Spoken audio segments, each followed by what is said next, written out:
देखिए आपका पहला क्वेश्चन क्या कह रहा है। प्रश्न, प्रकाश किस तरंग उदाहरण है। आपका विकल्प ए है ध्वनि तरंग, विद्युत चुंबकीय तरंग, और परावैगनी तरंग, पराश्रव्य तरंग। तो आपका कौन सा विकल्प सही है दोस्तों, आप लोग कमेंट करके बताइएगा। तो मुझे लग रहा है विद्युत चुंबकीय तरंग, आपका विकल्प दूसरा सही है दोस्तों। ठीक है दोस्तों, अब देखिए दूसरा प्रश्न।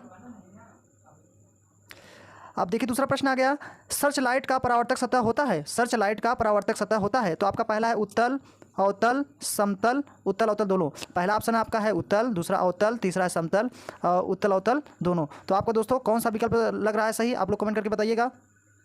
ठीक दोस्तों, तो आपका है अवतल। ठीक है दोस्तों, अब देखिए नेक्स्ट प्रश्न, प्रकाश के परावर्तन के कितने नियम हैं। तो दोस्तों आपका पहला है विकल्प 1, दूसरा विकल्प है 2, तीसरा विकल्प है 3, चौथा विकल्प है 4।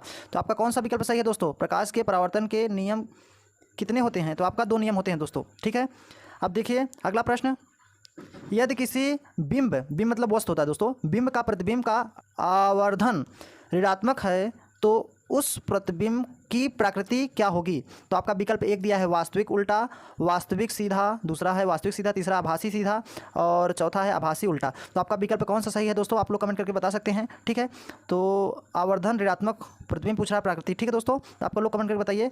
तो आपका पहला है वास्तविक उल्टा। ठीक है दोस्तों, आपका वास्तविक उल्टा है। ठीक है, अब देखिए नेक्स्ट प्रश्न, दाढ़ी बनाने में कौन सा दर्पण उपयुक्त होता है। आपका पहला है समतल, दूसरा है उत्तल, तीसरा है अवतल, चौथा है अवतल उत्तल दोनों। तो आपका कौन सा विकल्प सही है दोस्तों, आप लोग कमेंट करके बता सकते हैं।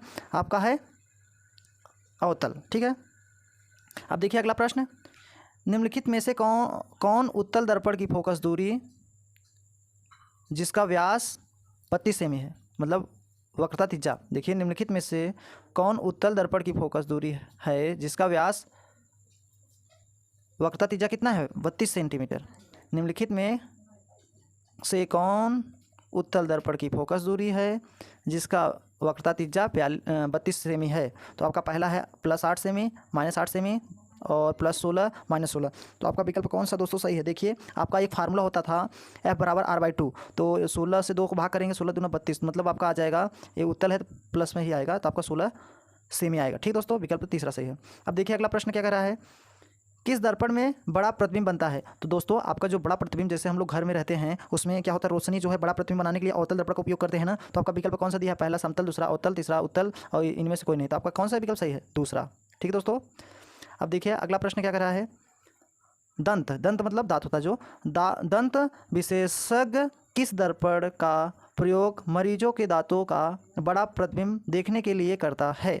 जो दोस्तों दांत में देखने के लिए जो डॉक्टर लोग उपयोग करते हैं वो कौन सा बड़ा प्रतिबिंब देखने के लिए हम लोग उपयोग करते हैं। ठीक है, तो आपका दिया है दंत विशेषज्ञ किस दर्पण का उपयोग मरीजों के दांतों का बड़ा प्रतिबिंब देखने के लिए करता है। आपका है समतल दर्पण, अवतल दर्पण, उत्तल दर्पण, इनमें से कोई नहीं। तो आपका दोस्तों कौन सा लग रहा है, अवतल दर्पण। ठीक है, अब देखिए अगला प्रश्न, परावर्तन के नियम से निर्धारित होता है। तो परावर्तन के नियम से क्या निर्धारित होता है, परावर्तन का नियम क्या कहता है, कोण I = कोण R, मतलब आपतन कोण बराबर परावर्तन कोण होता है, या परावर्तन कोण बराबर अपवर्तन कोण होता है, या आपतन कोण बराबर विचलन कोण, इनमें से कोई नहीं। कौन सा विकल्प आप सही लग रहा है। तो दोस्तों आपका परावर्तन का जो नियम होता है आपतन कोण बराबर परावर्तन कोण, कोण I = कोण R, आपका विकल्प पहला करेक्ट आंसर है। ठीक है दोस्तों, अब देखिए अगला प्रश्न 10वां, गोली दर्पण के परावर्तक पृष्ठ की वृत्ताकार सीमा रेखा का व्यास कहलाता है। तो आपका गोली दर्पण के परावर्तक पृष्ठ की वृत्ताकार सीमा रेखा का व्यास कहलाता है। आपका पहला है मुख्य फोकस, दूसरा है वक्रता त्रिज्या, तीसरा है प्रधान अक्ष, और चौथा है गोली दर्पण का द्वारक। तो आपका विकल्प कौन सा सही लग रहा है दोस्तों, आप लोग कमेंट करके बता सकते हैं। तो हमें लग रहा है गोली दर्पण का द्वारक, यही विकल्प आपका सही आंसर है। ठीक दोस्तों, आई होप आप लोग को समझ में आ गया होगा। तो कैसा लगा वीडियो आप लोग कमेंट करके बताइएगा। अगर अच्छा लगा हो दोस्तों, इसके आगे और बताया जाएगा, डेली आपका ऐसा क्वेश्चन आप लोग को रिवाइज किया जाएगा दोस्तों, ताकि आपका एग्जाम में 100% नंबर आए। ठीक है दोस्तों, तो मिलते हैं अगली वीडियो में। जय हिंद, वंदे मातरम।